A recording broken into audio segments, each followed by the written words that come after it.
country and what they have tried to insert into Secretary, I want to know the what you city. insist So I want to say thank you to exaggerated every single person that has been able to do this. Hands up, hands up. Also, I want to I'm talk Senator Alex specifically Padilla. I have to the questions rioters for. So reality shows he did not introduce himself. He just started yelling out to interrupt the press conference, and once things got physical, he started trying to claim who he was, as if being a senator gives you the right to act belligerently 6 feet away from the Secretary of Homeland Security.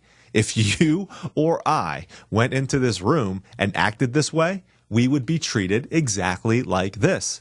This, to me, is finally a politician being treated like any normal citizen would be treated in this circumstance. Welcome to the real world.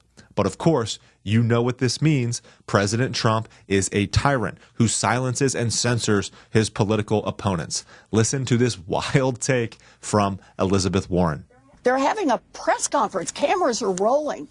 And Alex Padilla wants to ask a question, and he gets thrown to the floor and handcuffed for it.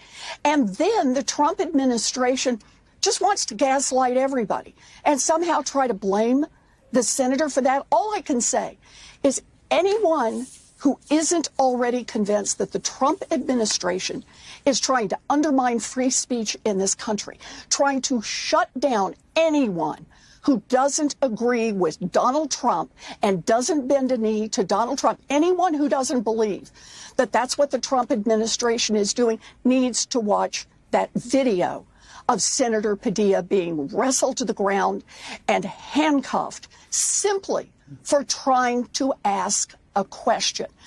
That's why this is a big deal. So a lot of Democratic senators have stood up and said, enough.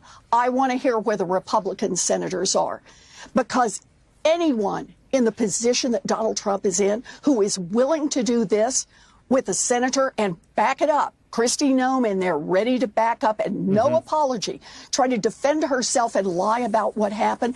Anyone who's willing to do that is willing to do it to you, to anyone else in this country. There it is. There's the fear-mongering you heard from both of those clips. It's going to happen to you.